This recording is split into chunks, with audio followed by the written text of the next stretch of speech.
I think I've been saying for years that sales training doesn't work for sales engineers because many sales engineers, if not most sales engineers who attend sales training, they don't think it's for them, right? Like if sales training falls on deaf ears for many sales engineers, because many of us, first of all, and that's why the first part of my program is we are in sales. We have to accept that we're in sales, but we don't necessarily think of ourselves just in sales for starters, right?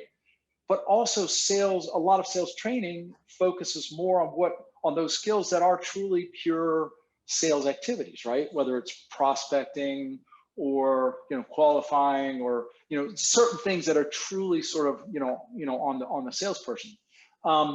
Here's the interesting sort of disruptive truth, though. I believe, and I've come to believe, demo training in and of itself doesn't work either, because demo training is delivered as if sales engineers operate in a vacuum, but they don't, right?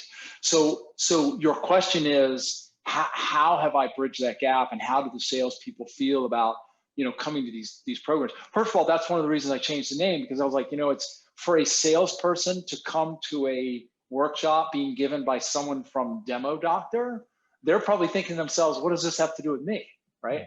So that's one of the reasons I've shifted the name, but I'm calling it team sales training or team selling training, right? And the way I describe it is, this is training for the middle of the funnel. How do we function effectively as a team, right, in the middle of the funnel and remove friction from the middle of the funnel? But by the way, it's based on the 6 habits, right? And habit 1 is to partner with our sales counterpart, right? So we sort of put on the table, what are some of the challenges we face? What are some of the differences, the fundamental differences that we have, and how can we begin to bridge that gap? So, and the one final thing I'll say, and then I'll pause, is that your question's so good because honestly, I've thought that going in, like when I start a workshop, I'm thinking to myself, I need to explain to the salespeople in the room, why is somebody who wrote a book about sales engineering giving this why is this person qualified to give this sales training, right? And so I explain, first of all, I've been on both sides of the equation, but more importantly, this is about how do we function better as a team, right? So, hey, man, good question. I'll pause there because I don't want to hear myself talk just, ad nauseum. So that's what you're here for, but okay. Well, but I want to make sure I come up for air every once in a while. So, yeah. Vinny, you're on mute, Vinny.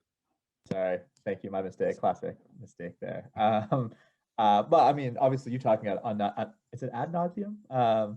It's pretty decent when there's so much gold within what you're saying. So, bit to unpack there, I suppose. One of which is that just that whole concept of focusing in on the middle of the funnel is such a great way to differentiate yourself. I mean, yeah, you're totally right. Like, I don't think there's that much targeted training on that particular activity. There's certainly a lot of things going, or in that area, I suppose. Like, there's a lot of activities to move a deal along the funnel, but ultimately to get to the close, or how to qualify and get those leads into the funnel at the very beginning. But all those little actions in the middle definitely seem to be overlooked a bit. So kind of focusing in on that is really, really cool.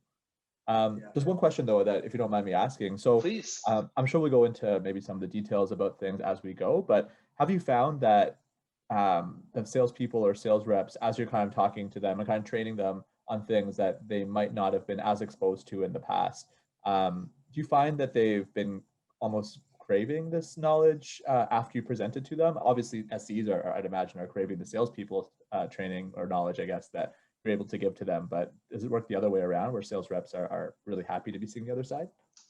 Yeah, it's a really insightful question, Benny. I think a resounding yes, actually. I think, and I think from a couple of perspectives. I think from one perspective, they're eager and frankly, to a certain degree, like incentivized, right, to see their sales engineers sort of be more productive, more engaged and engaging, right? So I think they sort of come with an anticipation of, sort of seeing how is it that our sales engineers are being enabled, right? And they want to understand sort of what they're being told.